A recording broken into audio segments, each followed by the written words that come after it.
And welcome to episode 14 of the MMA Rundown. This is obviously the walkout music for Valentina Shevchenko, who is still the UFC Women's Flyweight Champion. She had a victory over Liz Carmouche in Peru. Not a very good fight. I'll get into why that fight ended up being the way that it was among some of the other topics. So the things we're going to talk about today, we're going to be talking about Valentina Shevchenko defending her title. We're going to talk about Rodolfo Vieira making his successful UFC debut at middleweight. We're going to talk about the rest of that card for UFC Uruguay. From there, we'll preview the upcoming UFC pay-per-view that, again, is going to be UFC 241. We'll talk about Colby Covington getting banned from Meisa Tate's radio show, Frankie Edgar moving to bantamweight, Zabit Magomedsharipov and Johnny Walker both have new fights that were just scheduled, so I'll talk about who they're fighting and what I expect from those fights. We've got Tim Kennedy getting some negative attention for some comments he made on Fox News. I'll talk about those. And then the final thing we'll talk about are a couple big jiu-jitsu events that are coming up this weekend on Fight Pass. So one of them is Kinektic, and the other one is Combat Jiu-Jitsu Worlds. So we'll start right away with Valentina Shevchenko and her title fight against Liz Carmouche. Not a very exciting fight, and when I was looking at this fight, I felt like it would be a little bit closer than people expected because I think a lot of people thought that Shevchenko was better than Carmouche everywhere, and I didn't agree with that at all. I feel like Carmouche has the advantage on the ground. It seems as though Shevchenko was also under that same impression. That's how she fought. And it seems as though Carmouche was also under the impression that she was not the better striker, and that's how she fought. So when the fight was on the feet, you had Carmouche, who knew that she was fighting a better striker and a very good striker who's good at counter striking. So she was very unwilling to close the distance and actually get into range to try to hit her, or even. And I guess when that's an issue where you're not even getting in range to land a punch, if it's hard enough to land a jab on someone, imagine like being able to grab their legs and get a decent takedown attempt and actually be able to finish it. So her inability to set anything up in the striking led to her not attempting a whole lot offensively to get a takedown either. And then for Shevchenko, she felt as though Carmouche's best chance was on the ground. So on the feet, she was willing to just let Carmouche stay at range, just pitter patter here and there, land a few shots, and then when the fight went to the ground, rather than actually try to pass guard or go for submissions, what Shevchenko would do is she would pretty much go chest to chest from the top of guard, not pretty much just give up her posture, but in the process she would also try to keep her shoulder line either at level or sometimes even almost ahead of Carmouche's shoulder line, with the idea being that if your shoulder line's that high up, it's hard to secure a rubber guard and be able to attack from there. And so for the most part, when Shevchenko was on top in this fight, she was effectively stalling. And when the fight was on the feet, Carmouche was not doing a whole lot to attack. So if you're going to blame, you can't blame one fighter or the other. Both fighters deserve blame, but it's understandable why they did what they did. It's understandable that that Carmouche didn't want to engage with Shevchenko a whole lot on the feet because she was right that Shevchenko is the better striker. So why get yourself hit over and over if it's not going to accomplish anything for you? And then when the fight goes to the ground, if you're Valentina Shevchenko, you know that your fighter has an advantage on the ground. Why bother fighting in positions that they're good at? And especially with Liz Carmouche, because a lot of the positions she's good at are 10th planet, fairly 10th planet specific positions. You don't see a whole lot of people playing rubber guard outside of 10th planet. Even when they were in half guard, Carmouche was trying to work electric chair sweeps and doing some other stuff that's fairly common for 10th planet and not terribly common in a whole lot of other gyms.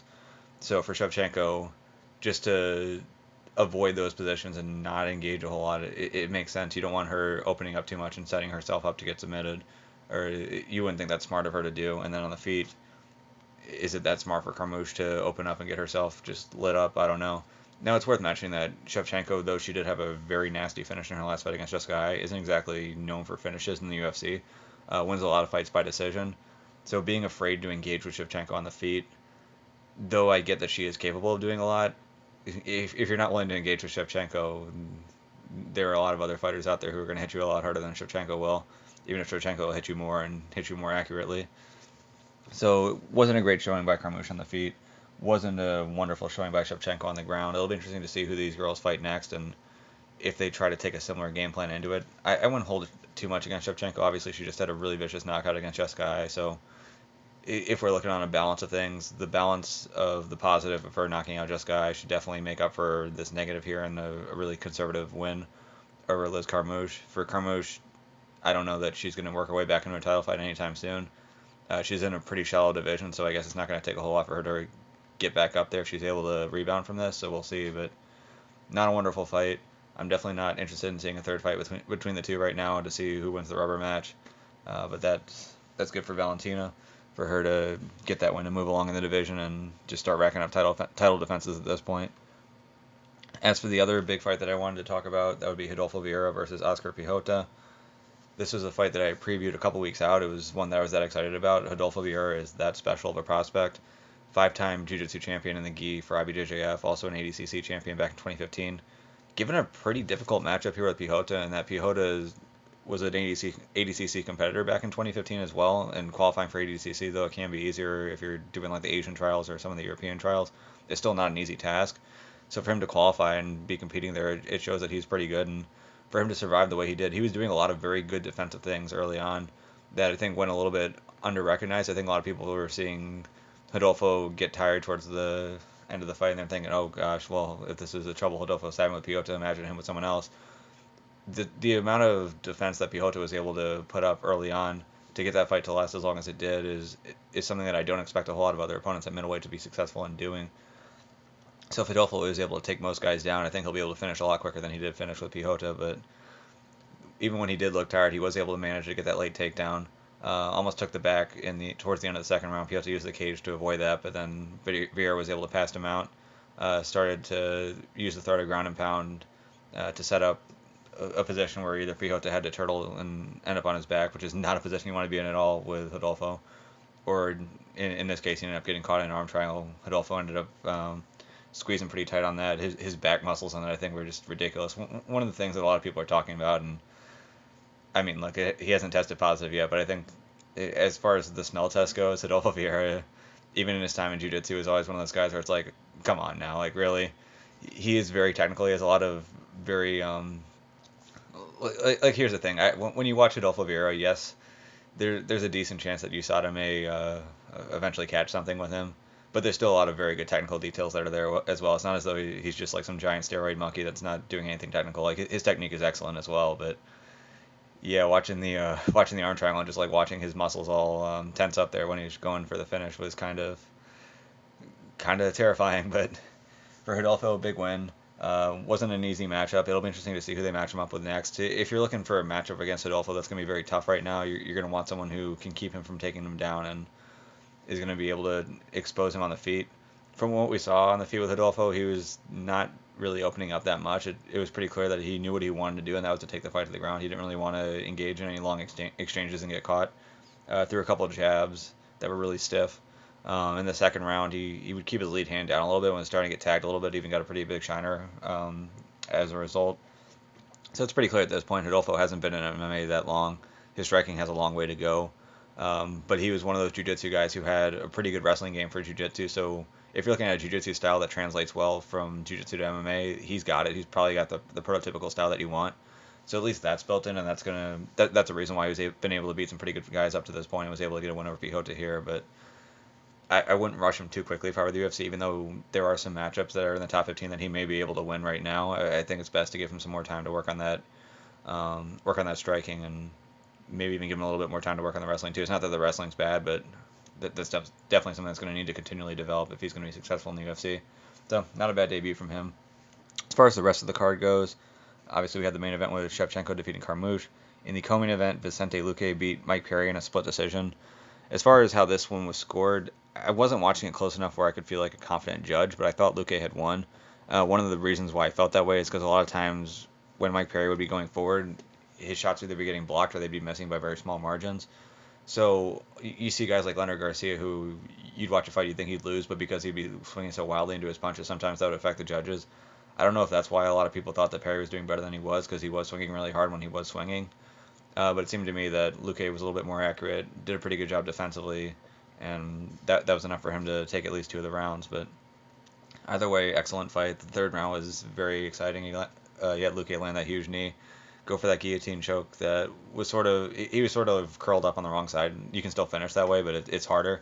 But watching all the blood squirt out of Perry's nose and him refusing to tap was it was quite the scene. It was pretty nasty, but it was quite the scene. It was also kind of funny how all that blood was squirting out, Perry was using his own blood as a lubricant to get out.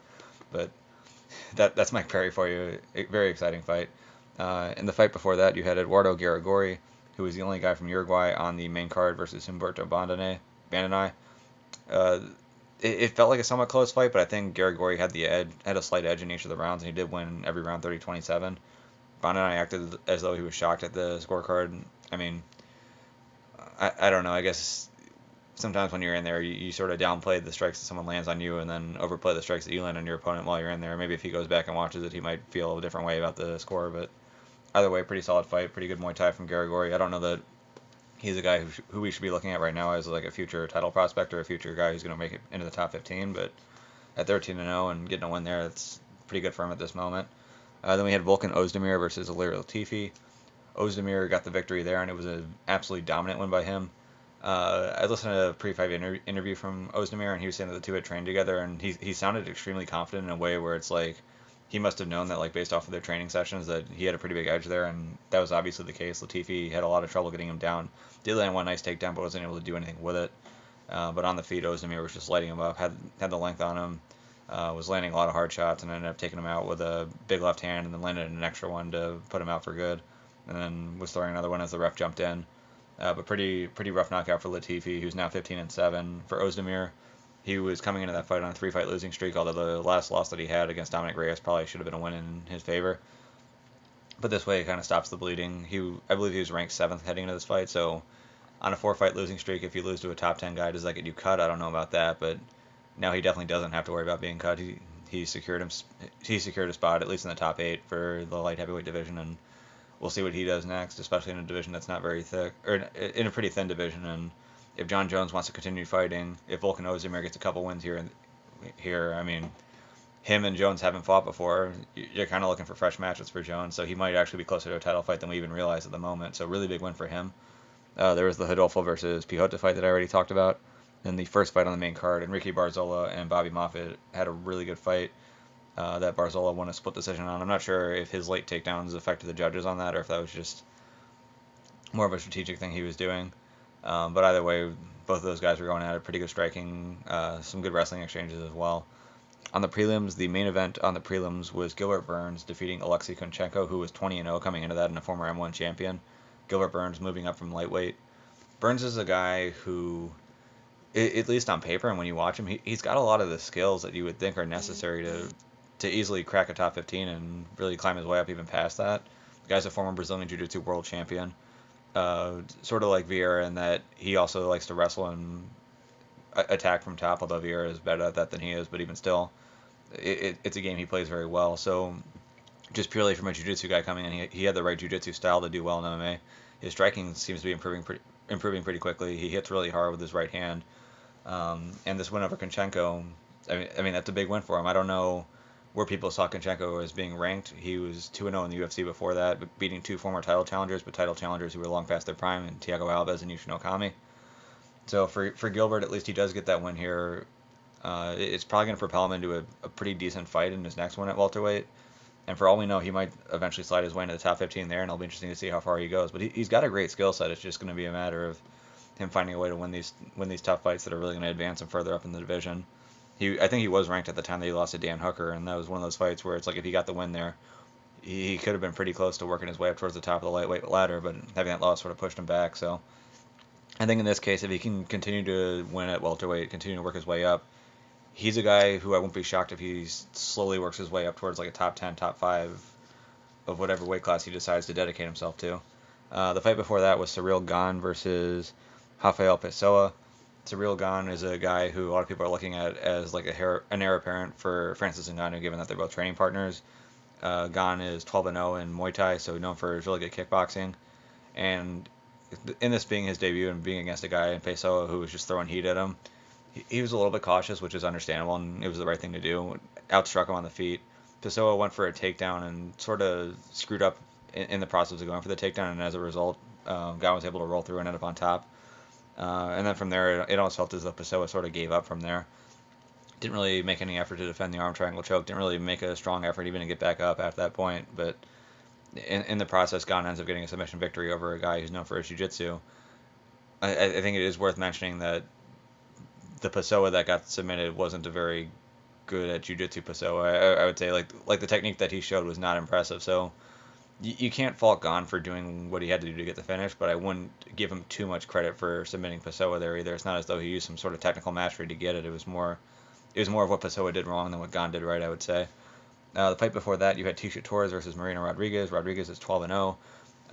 Very good Muay Thai in a division at 115 that is sort of lacking depth, and in getting a victory over Tisha Torres, who was number 8 at that time, she's very likely to now be a ranked fighter. It'll be interesting to see where she goes from here. Her grappling, it's hard to say where her jiu-jitsu is at, but at least her wrestling was good enough to keep Tisha off her and prevent Tisha from taking her down and controlling her. So that was pretty impressive. Her striking seems to be very good, has a good amount of power, very vicious, constantly moving forward. So she's definitely going to be someone to watch moving forward, and is someone who probably should have a number by her name the next time she fights. Fight before that, you had Rogerio Bontorin versus Rolian Paiva. Very bizarre fight, really weirdly reffed. Paiva landed a really big shot on Bontorin's eye that opened up a really big, trying to think what the word for it would be, a really big bump. I'm trying to hematoma. Opened a big hematoma under his eye, and there was a cut in the hematoma too. So like as it was expanding, like blood was squirting out of it too. So the ref decided to stop the fight, check on the hematoma. They decided to continue. Um, Moved him back up to the feet. Then I think they went back down to the ground, but eventually the fight ends up back on the feet again. This time Bontorin lands a huge knee over Paiva's right eye, and it is just a nasty gash. And that gash ends up being enough for them to stop the fight, and it was the right thing to do to stop that fight. It was disgusting. And even by the time that they had started stitching it up, like you could see some pictures that were put out online where like the blood was starting to dry on the inside. It was just really gross. So hopefully whoever stitched it up is a plastic surgeon, and there isn't going to be a major scarring from it, but there's a good chance that there will be, because that was one of the nastier cuts I've seen in MMA. Fight before that, you had Geraldo de Freitas versus Chris Gutierrez. Pretty close fight, ended up being a split decision that Gutierrez won. I wasn't paying close enough attention to really know who won either way. Fight before that, you had Kazula Vargas versus Alex De Silva. De Silva won that fight by decision. And then the first fight on the card was Veronica Macedo getting a win over Polyana Viana by armbar. Pretty interesting in that, again, this is sort of like the Gon fight, in that in the Gon fight you can't take credit away from the person who hits the submission, but you can definitely take credit away from, or you can definitely point out that the person who got submitted did a poor job defending. In this case, Viana was on top of half guard, and Macedo started her armbar attempt from there. Typically, you're not going to see a finish from there. Usually, with the armbar, the purpose of the armbar is more so just to get the person on top just to back off and defend the armbar, and then defending the armbar, they end up conceding position. So the idea would be Macedo could attack for the armbar, Viana could back off on it and just protect her arm, and in doing so, and instead of being top of half guard, which is getting close to passing, she ends up like back in full guard. So it seemed like that was what Macedo was looking for, but Viana just didn't do anything good to defend it, so Macedo just kept going for it and was able to roll through, end up on top, and get the finish with the armbar. So for Macedo, nicely done in the armbar. Should it have worked? Probably not, but if your opponent's going to give it to you, you got to take it, and she did everything she had to do to take it, so really can't take a whole lot of credit away from her, but Viana could have done a much better job in defending that. Sort of reminds me of what's called Instagram moves in Jiu-Jitsu. So if you go to Instagram or YouTube or pretty much anywhere else, sometimes people show like these really cool Jiu-Jitsu moves that you hardly ever see, and one of the big reasons why you hardly ever see them is because they're not terribly hard to defend. And to me, that armbar is sort of like one of those Instagram moves where it's like, if there was confident defense, you're probably not going to hit it. You can still like use it and have it be effective for you, but just the way that Viana defended it, it just wasn't good, and it led to Macedo end up getting the tap. So we'll see where they go from here. I think Macedo is more known for her striking than she is for her jiu-jitsu. So for her to get a win over a Brazilian like that, pretty big for her. So we'll see where she moves on from there. But moving forward, now we have another event coming up this coming weekend, and it's going to feature a heavyweight title fight. I feel like ESPN and the UFC haven't been doing a great job recently in promoting their fights.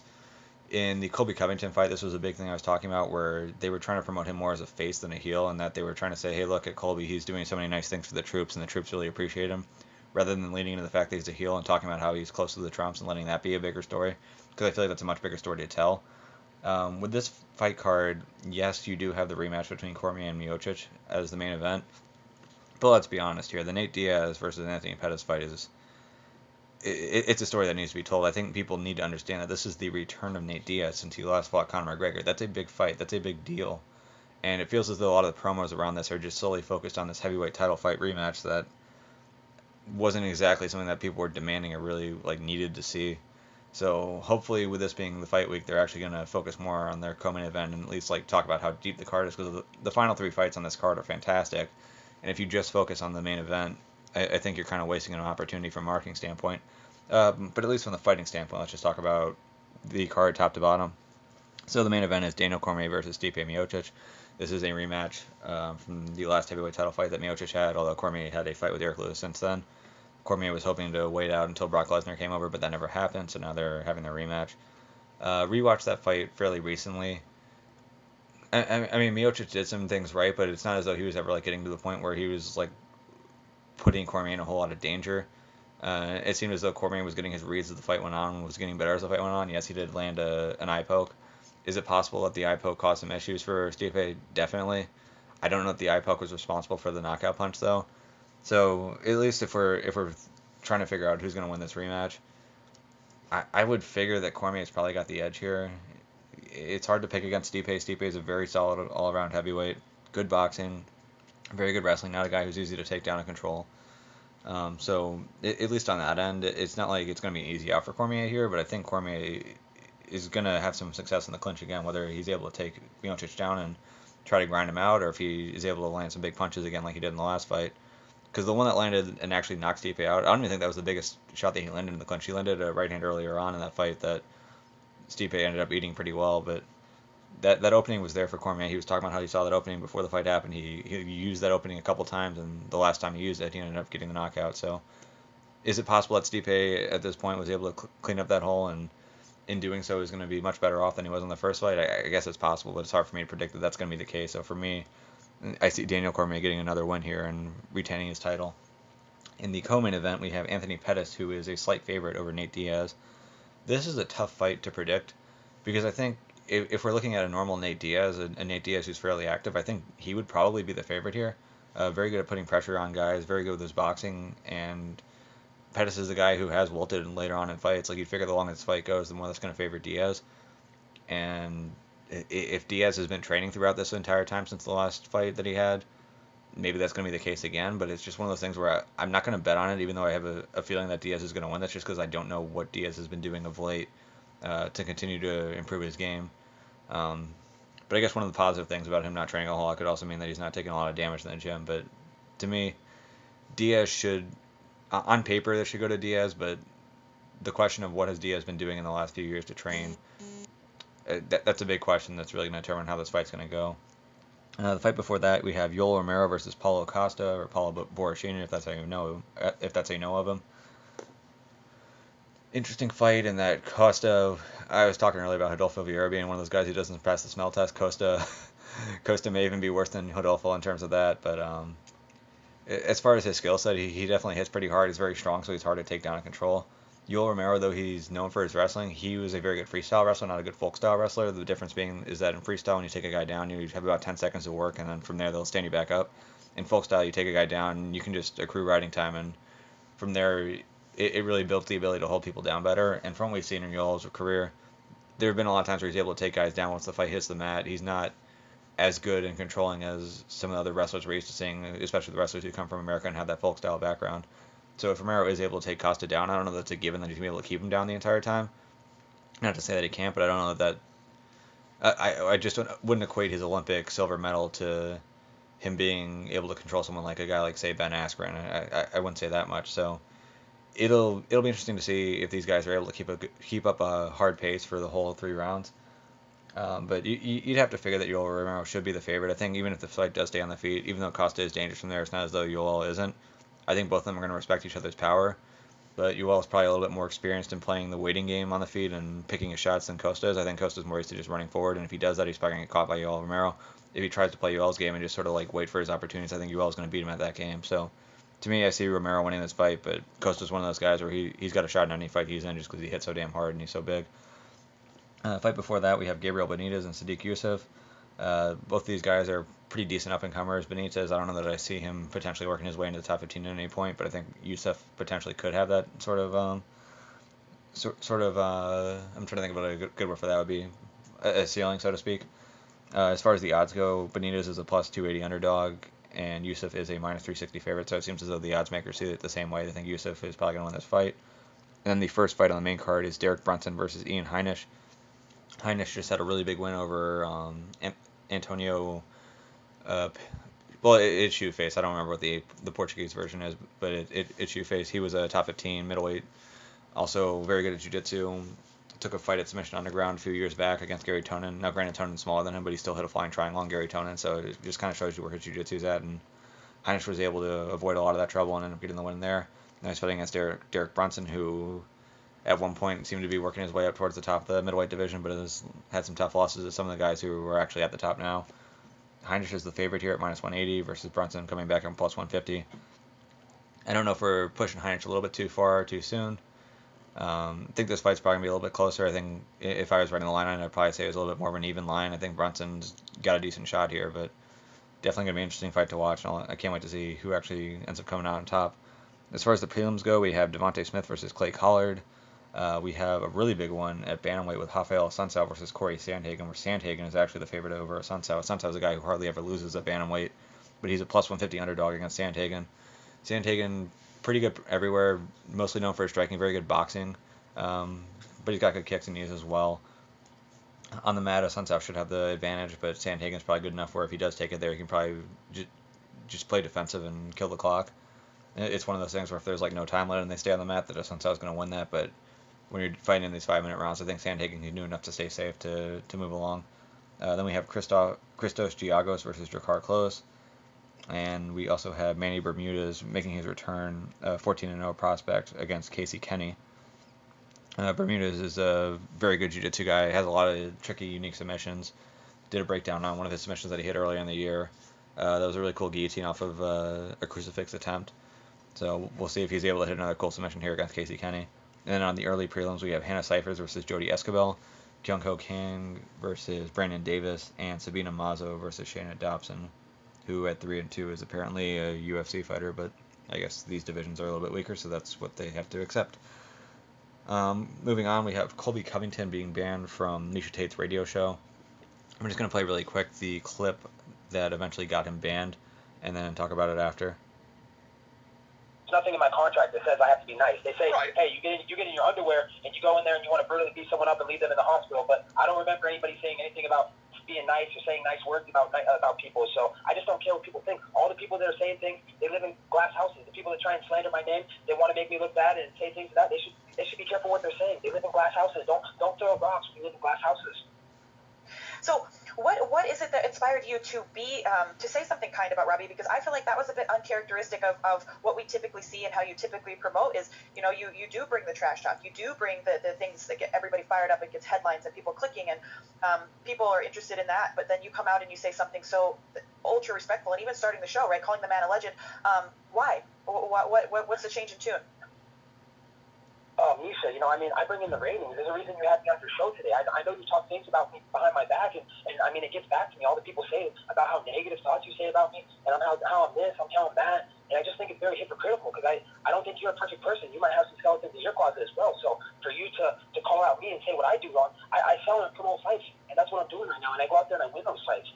I don't know if you guys heard, but I also had the President of the United States call me right after my fight in the family front row, and there's a reason behind all that. I bring in the entertainment. Why is it that nobody gets it but the man himself, Matt Hughes, gets it? He sends a text message to my agent, Dan Lambert, says, oh, man, that's funny, That's just what the nature of we joke around, and it's the truth. Get off the train when Colby's coming through, the Colby train or the Trump train. Get off the tracks or you're going to get ran over.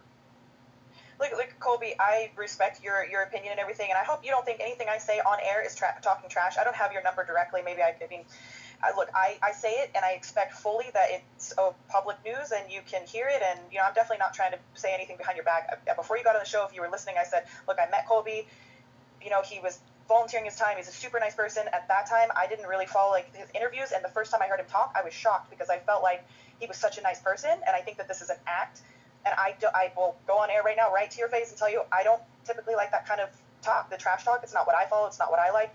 I think you're a nice person, and I think you're playing a heel role. And I'm not a fan of the heel. I'm not a fan of the trash talk. It's not my thing, not what I follow. But there you have it. There's to your face. It's nothing behind your back. That's how I see it. Awesome. Well, the way I see it, is you got famous off losing to my girl Ronda Rousey. You got famous for putting pictures on the internet. You got famous for other things that we won't talk about because I don't want to really burn your name. So if you're going to say I'm disgusting, in the Western Hemisphere, you're disgusting for this sport, and you would never allow that at ONE FC and this and that, acting like you're on a pedestal, like you're better than everybody, then you should be one to talk. That's very two-faced and hypocritical, and it shows what type of fake person you are. You want to act in the media and talk on your little podcast and talk like you're a perfect person, but you act like you're perfect and you've done everything right. You've never done anything wrong in your career. So I just think it's very hypocritical, and people need to hold themselves accountable in America. All right, right, so if you want to... All right, so that's the clip right there. Obviously, the point that got Colby in trouble there was the fact that he mentioned that Misha's nudes ended up getting out online. That was the point he made about the pictures. So as far as the decision by Misha and Sirius to cut him loose, I think that's a really bad decision here. First off, I think there's good ratings in bringing him back on in the first place, so you wouldn't want to cut him loose because there's probably good ratings in actually bringing him back on. But beyond that, there's the sort of Streisand effect you have where in deciding to cut him loose, what people are going to naturally do is say, oh, he got cut loose from this radio show. What must he have done to do that? And so then people search everywhere they can for the little clip. They listen to the clip and they get their reminder, oh, that's right. Meisa Tate's nudes did go out on the internet.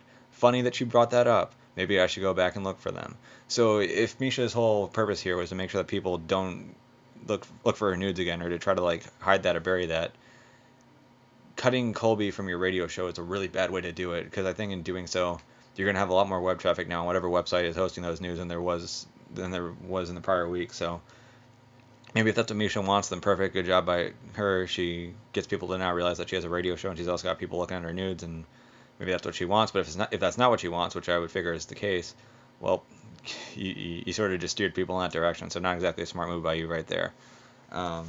As far as the next topic goes, though, we have Frankie Edgar moving to bantamweight, a little bit different than Meisa Tate's nudes, but hey, that's another topic. But for Frankie Edgar moving to bantamweight, this is something that people have been talking about for him for a while. They feel as though he had the frame of a bantamweight, fought at lightweight for a while, ended up winning the title there, moved down to featherweight, felt, hey, look, I can still earn a title here at featherweight. There's no reason for me to move down to bantamweight. Why cut the extra 10 pounds if I don't have to? Just had that loss to Max Holloway, though. And now at 37 years old, he decided, okay, well, fine, I'll finally give it a try and see if I can move down to bantamweight and what I can do there. I think at this point it may be one of those cases where it's a little bit too little too late. It would have been nice to see what he could have done at bantamweight earlier on in his career. Not to say that he's still not a good fighter, but a lot of what makes him good is his speed, and speed tends to go with age. So it's not as though he's terribly slow now, but he seems like he's getting a little bit slower than he used to be. And at bantamweight, he's going to be moving down to a weight class where there's probably going to be even more speed than he was used to at 45. So that could be an issue for him. But as far as matchups go, there's a lot of potential matchups there. I know the champion decided to put a little video up and say that, well, I don't even remember what exactly he said other than he was the Triple C and King of Cringe or whatever. But he was saying that Frankie Edgar should not have gone down in weight and should not have gone down to his weight. I don't know that there's any reason to expect Frankie Edgar to get a title fight at 135 immediately. But what's more realistic is that he'll fight a guy who's in the top 10. People are talking about him fighting Dominic Cruz. I'm not sure where Dominic Cruz is at with his rehab on his shoulder, but I think he's pretty far along in that. So maybe that is a fight to make. It would be a very interesting fight to make, although I would hope that they don't make it a 5-round fight just in case it doesn't end up being a very good fight. Both of those guys, in a general sense, have a similar style, and they both like to move around and sort of have like that hummingbird style and shoot in front takedowns, but they don't exactly hit super hard. But they sort of come in, pitter patter, pop pop. Then mix in some takedowns and try to control from there. I don't think either guy would be terribly successful in taking down their opponent and holding him down on the feet. I don't know that anyone's going to be knocking each other out, so you're probably just going to have an interesting wrestle boxing match that moves around the cage, and both those guys get their miles in just moving around. So for 5 rounds that might be a little bit much, but for 3 rounds it would definitely be interesting. And oftentimes it is interesting to see two guys who have similar styles go against each other. So I think that's a match that they could make.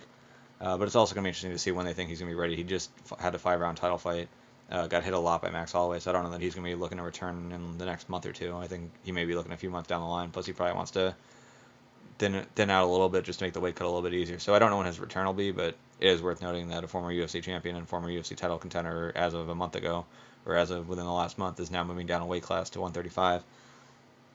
Moving on from there, though, at 145, as one contender leaves, another contender has an opportunity to really work his way up the top of the ladder. That, of course, is Zabit Magomedsharipov. He will be fighting Calvin Kattar.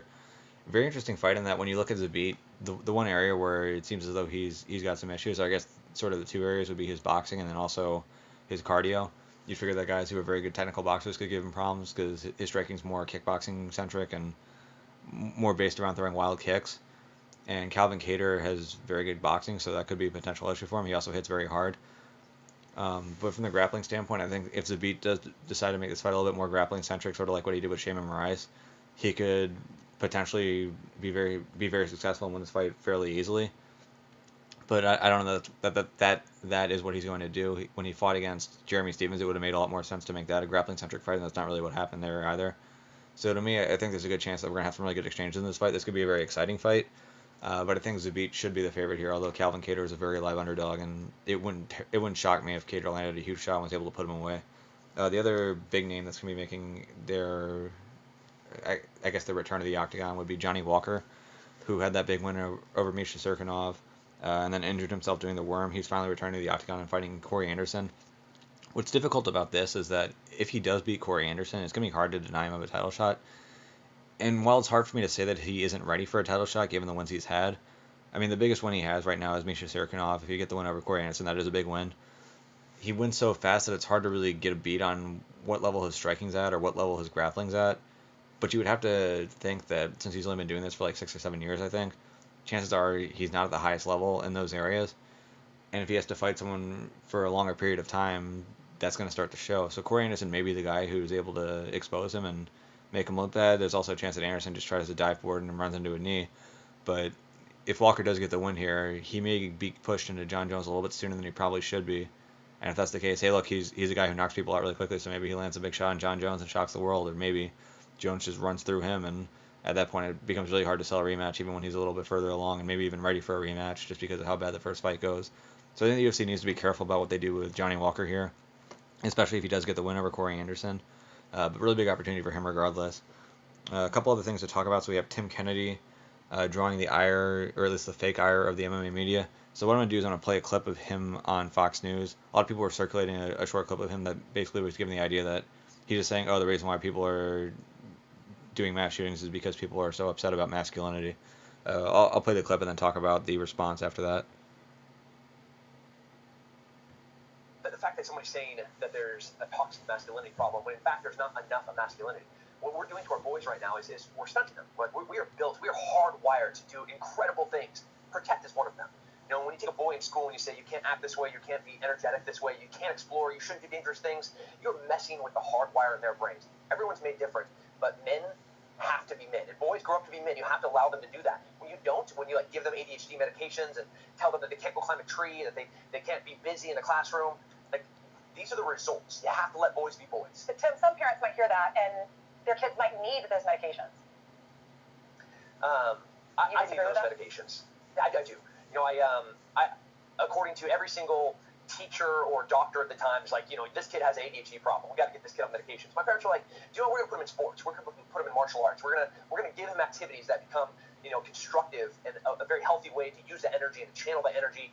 Now, like a special forces sniper, ranger, Green Beret, UFC fighter, actor, like I don't even know what I'm gonna do, but I still have that same energy, and that's a great thing. That got us to the moon. That defeated the communists. That stopped the fascists and the real Nazis in Normandy. I mean, those weren't little boys and girls that were storming the beaches. Those were men that met a call, and had they not had that characteristic hardwired in them, we'd all be speaking German right now, and we'd have real supremacists here. Tim, you mentioned, you know, in the military, there's a sense of purpose we all have, right? You're fighting for something greater than yourself. Alongside raising real men, how do we best instill purpose, a larger understanding of oneself into young men? Yeah, so masculinity, it's not this like bravado, tough guy, chest pounding thing, right? It's not a bunch of apes like walking down the street and rah, rah, rah. You know, what it is, it's a beautiful purpose, and that purpose is to serve something. Sometimes it's to protect, sometimes it's to provide, sometimes it's to be an explorer, to be a creator. And all of those elements right now are being demonized by our culture. It's like, no, it's not okay for you to be a protector. It's not okay to hold a chair, to open a door. It's not okay to imagine yourself going to Mars. Those are exactly the things that we should be doing. Like, that is exactly what we should be telling our young men to aspire to. When we have the lowest participation in high school sports right now, with special operations across the board, Navy SEALs, Green Berets, when you're struggling to find recruits because this new generation is just being hammered about what they're supposed to be. And what they're supposed to be is a beautiful realization of growing into a man. And there's a difference between men and women, we should admit. Yeah, so that's the clip right there, and I think it's pretty clear that the point he's trying to make. And first off, if you know what the shooters look like, they were all pretty similar in how they looked. They were all fairly frail guys. Had glasses, looked like the type of kid where if you'd imagine yourself in high school and you'd imagine a kid who just gives a bully money because he's afraid of getting beaten up again, that's sort of what those kids looked like. So the idea that he was making was that if men or if boys are encouraged to act like a traditional masculine man, they're probably not going to end up becoming or growing into the type of person who ends up shooting a random location up just for the sake of causing violence. So I think, at least to that, you can agree or disagree with it, but I think it's a fair enough point where it's not like it's absurd for someone to say it. but a lot of people in the MMA media made it as though it was absurd for Tim Kennedy to make the points that he made. And one of the things that was kind of surprising to me, and I think really worth mentioning, and it goes beyond just MMA, but it was definitely an issue, was that Middle Easy put up a post where the headline was effectively on the lines of "Not enough masculinity is cause for mass shooters, Tim Kennedy." And Kennedy responded to that post saying, "That's not really what I said. You can view my Instagram post for further detail if you need it." And their response wasn't, "Well, actually, it is what you said." Their response was, "Yeah, you're kind of right. We updated our actual post to make sure that it's a little bit more fair to you." And the issue with that is that when you look at how a lot of this online media works, what they do is they get a lot of their traffic from social media sites. So they'll post a headline to social media with a picture related to the article, with the hope that you'll click on it and go through to it. So what happens is the headline is what most people are going to read. Now, if you're an online publisher and you get a 2% click-through rate, you're getting a fantastic click-through rate. That just means that of every 100 people who see the headline, two people click through it. So if you're getting that, you're doing great. And I think in this case they probably did a lot less than that. So what that means is that for the, and let's go with the 98% here just to be generous. That means that 98 out of 100 people just see, oh, Tim Kennedy thinks that it's not enough masculinity. They're not actually reading through and getting more information. So anytime you're having a misleading headline, what you're doing is you're saying at least 98% of the people who are going to read this are going to get the wrong idea of what's happening. And then, of course, of the people who click through, a lot of people will click through and be like, oops, didn't mean to click that, and then they'll go back. They may click through, read a couple sentences, and leave. But the clear idea there is that when you do that, you're giving most people the wrong impression, and they knew they were doing that. They didn't change their headline. They were just like, oh, well, we changed it after the fact in the story. And that's just not a good thing to do. It's not ethical, and it's been an issue for a long time with digital media, but to see it happen here in the MMA space, I think it was worth mentioning just because it's worth mentioning it just so people understand what's happening. So if you do see a headline, I think it's important to get to a point where when you read a headline online, don't take it as fact, just sort of like take it as what it is. Oh, it's just a headline. If I'm interested, then actually I'll go through and read the story, maybe even read multiple stories on the same topic. But if you just read headlines and let that be responsible for what's a fact in your mind and what isn't, then you're misleading yourself and you're being misled by a lot of these digital media companies. Last thing to talk about is a couple of big jiu-jitsu tournaments that are coming up on Fight Pass this weekend. So one of them is Kinektic BJJ, which is Uriah Faber's promotion. So I'll just read through who's going to be on this card. I don't know if they've announced any of the super fights yet, but they have announced the teams that'll be competing. So you have Team BJJ Fanatics, which is captained by Craig Jones. On that team, Craig Jones will be on it. They also have Lachlan Giles, Edwin Najmi, Nick Rodriguez, and Jake Shields. On Teams Lights Out Urban Achievers, which is Chris Lytle's team, Lytle will be competing on that. He'll also have Will Weed, Master Caro, who is a good training partner of Dylan Dennis, Joe Riggs, and Rico Rodriguez. On Team Submission Underground, which will be captained by Chael Sonnen. Chael Sonnen will not be competing here, unfortunately, but he will have Vinny Magalhaes. He'll have Hani Marks, Alexander Almeida, Rafael Domingos, and Gabriel Barbosa Checo. And then the last team is Anthony Smith's team. Surprisingly, Smith is not competing. He is a black belt, but he will not be competing. But he's got Brian Sparrow, Joe Warren, former Bellator champion, Scott Morton, James Brasco, and Enrico Coco. Pretty good black belt there. So decent lineup there. I kind of had some kind of expectation as though Keenan Cornelius would be competing on this. That doesn't seem to be the case. But still pretty good lineup. Seems like a fairly similar event to Quintet. So if you got Fight Pass, it's definitely worth watching. There's also going to be Combat Jiu-Jitsu Worlds going on. I was looking up some information on that. I wasn't able to find much. I guess with both of these events, there's really not a lot of good information online. I actually had to find the information I had for Kinektic on BJJ Scout's video. So at least he was able to track it down. But if these guys are actually trying to get people to look up their tournaments and do a better job promoting it, it would at least help to have active social media pages, have active websites. But it is what it is. But if you got Fight Pass, these are some good tournaments to watch. Some interesting names from the world of MMA are in them, so I definitely take the time and see them if I were you. But that covers it for this week's edition of the MMA Rundown.